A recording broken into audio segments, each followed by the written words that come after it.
You are 8 when holiness reveals its fine print.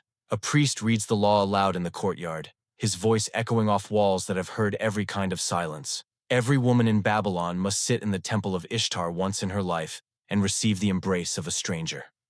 The words sound like poetry, hymn-like, almost beautiful, until your brain catches up with your ears. Every season, the temple gates swing open, and women pour in from every corner of the empire. They arrive veiled, trembling, clutching their fear like offerings. The poor come in rough linen, barefoot, swallowing prayers. The rich arrive on litters, veils threaded with gold, perfume so thick it could choke a deity. Doesn't matter. Wealth, poverty, the marble floor treats them the same. They all sit. They all wait. They all get chosen. The priests frame it as theology. Ishtar herself lay with kings and shepherds alike, they say, sanctifying desire. Devotion made flesh. You listen and nod, because nodding is free and disagreement costs bones. Your duties multiply with your height. You bathe older temple girls in myrrh-scented oil, comb their hair into rivers of black silk, paint their eyes with kohl until they look less human, more divine. Some girls laugh nervously, whispering about the sacred silver they'll receive. Coins pure as moonlight, they say. Others grip your wrist so hard it bruises. You never pull away. Girls from outside the temple sometimes talk to you.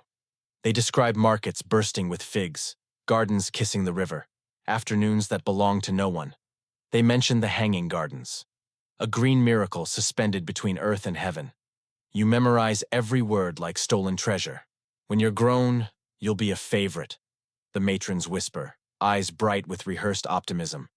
Perhaps even a courtesan, jeweled, perfumed, draped in silk. The highest devotion. They call it honor. You call it a promotion inside a cage. But when the bells ring at dusk and women vanish behind painted doors, not a single one returns smiling. Devotion, it seems, only glows from the outside. You are 13 when the goddess cashes in her investment. They come at dawn. 2 women in white linen escort you down a corridor that reeks of oil and dread. The House of Fragrance, they call it. A spa designed by someone who confuses grooming with gutting. You strip. Warm water laced with myrrh cascades over your skull. Then the scrubbing begins. Soft at first, then vicious, scouring away childhood like a stain that offends the divine. The water runs pink beneath your feet. Afterward, they smear cassia across your ribs, anoint your hair until it drips, line your eyes with kohl, crush pomegranate into your lips. You are meant to look radiant. Not a girl. A product polished for auction. Look divine, not desperate, whispers the oldest attendant, her wrists heavy with temple bangles. Men pay more when they believe it's worship. They wrap you in translucent linen, dust your skin with gold powder, stand you before a bronze mirror. You don't see a goddess staring back. You see a trembling child who smells like sacrifice wearing a costume nobody asked her to try on. Outside, the courtyard burns with torchlight. Drums pound against the ziggurat walls. Slow, rhythmic, obscene. You sit beneath your veil among merchants, soldiers, travelers still wearing the dust of distant roads. They murmur prayers, offer silver to the priests, and browse. One lifts his finger. It points at you. He pays the priest first. Always the priest first. Then kneels, reciting hollow words he memorized on the walk over. The blessing is granted. You are led behind a screen painted with stars. He smells of wine and copper. Doesn't look at your face. Drops a coin on your lap and speaks the ritual phrase, "I demand you in the name of Ishtar." Refusing is unlawful. Your innocence is what makes the transaction sacred. Lucky you. When it ends, the priest's voice drifts through the curtain. The goddess is pleased. Another prayer answered. You wonder whose prayer? Not yours. They take the coin too. Everything belongs to her. You whisper to yourself, "I am holy." The words taste like ash. You open your eyes for the first time and congratulations. Your property, not a baby, not a blessing. Property, stamped, sealed, and spiritually gift-wrapped before your lungs even figure out how screaming works. The year is 600 BC. The place is Babylon, a city so drunk on its own grandeur it built towers just to argue with the sky. And you've just been born on the cold stone floor of the temple of Ishtar, goddess of love, fertility, and war. A divine combo that sounds like a dating app designed by a warlord. Your mother lies beside you, wrists still raw from debt cords. She doesn't hold you. Can't. A priest steps forward, dips his finger in oil, and draws a circle on your forehead. The goddess owns what she feeds, he murmurs, like he's blessing livestock. The oil dries into a thin golden film across your skin. Your first accessory. Not a name, not a kiss, a receipt. Your mother weeps. Nobody comforts her. She knew the terms. In Babylon, debt doesn't just follow you, it inherits. Her bad harvest became her servitude became you. And now you belong to a goddess who collects people the way merchants collect barley. By 5, you learn every road in this city eventually curves back to the temple. You watch women, your mother among them, climb its steps veiled in linen, heads bowed, bracelets clinking like elegant shackles. They return hours later, pale, perfumed, silent. You ask what work tired them so much. No one answers. You stop asking. At night, the temple bells ring. They say it's devotion. You think it sounds like doors locking. The air carries incense and sweat, and you learn to tell them apart before you learn to read. Mornings bring priests parading through markets, hands gleaming with sacred oil, blessing every cradle they touch.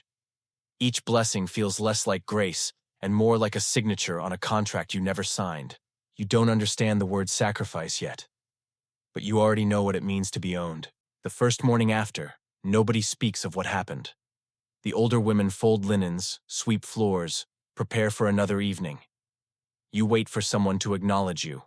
A word, a glance, anything that confirms you survived something. All you hear is silver clinking into the offering bowl. Each note a tally, each sound a receipt for flesh. Days dissolve into weeks, weeks rot into years.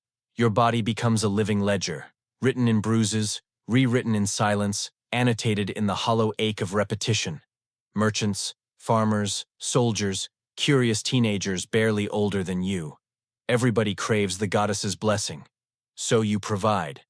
Assembly line divinity. Sacred on a schedule. You watch new arrivals stumble through the temple gates, wide-eyed and shaking. You help them wash, paint their lips. Teach them the only lesson that matters here. Breathe through it. Some are barely old enough to bleed. When they ask what it's like, you say quick and forgettable. You never say unholy. Kindness here means lying with precision. The rules are carved into your bones by now. Never refuse a client. Never anger a priest.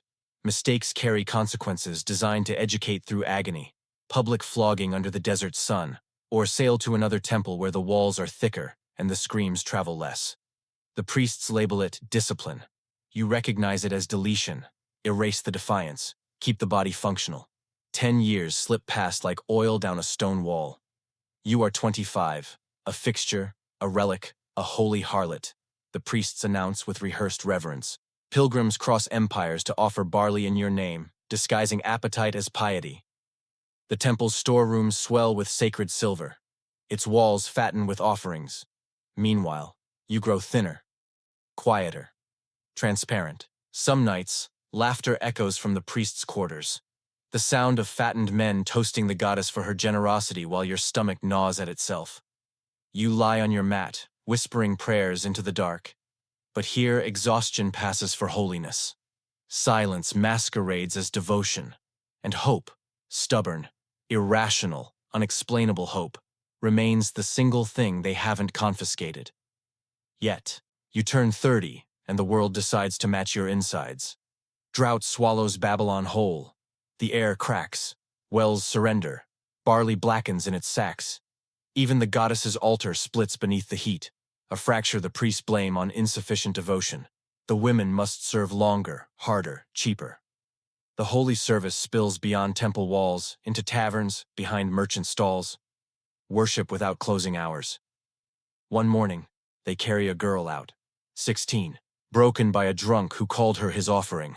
The priests gather around her body and declare it sacrifice. The goddess has accepted her, they announce, voices steady as accounting. Something inside you detonates. You scream at them, at the goddess, at every stone wall that swallowed every cry before yours. You call them butchers. Say if this is holiness, then hell must charge less. The priests seize you. strip you before the courtyard. The flogging paints the sand dark beneath your knees. Infection follows, rot clinging to wounds that temple healers refuse to touch. Polluted flesh, they murmur, stepping around you like debris. When the fever finally breaks, you're scarred beyond profitability. A defective instrument. One dawn, a priest summons you without meeting your eyes. You are released. Your presence offends the goddess. Even your death would contaminate sacred ground, so they discard you instead. Mercy through disgust. You step into Babylon for the first time in your existence. Vendors shouting over spices, children chasing dogs through alleys, soldiers laughing with girls in bright veils. Nobody recognizes you. Nobody cares. Invisibility tastes almost like freedom. At dusk, you cross the Euphrates. The sky bleeds gold and crimson. And there, suspended between earth and heaven, the hanging gardens shimmer, cascades of impossible green pouring into the amber light. You stare until your vision blurs, wondering what it feels like to be loved so fiercely someone raises a mountain just to make you smile. Night arrives. You rest against the city wall, pressing your last coin to your lips. Worn smooth by 1,000 desperate hands. Your breath slows. For the first time, nothing hurts. They find you at sunrise, hands folded around sacred silver. A faint smile nobody can explain. Centuries later, scholars unearth hymns to Ishtar. They call it poetry. Divine art. None mention the girls who bled beneath her roof. Your name dissolves into dust alongside the ziggurat. But among the ruins, they find a silver coin, bearing a mark worn beyond recognition. The goddess endures, eternal, untouched. Her worshippers do not. Well, at least you got to see the gardens, see the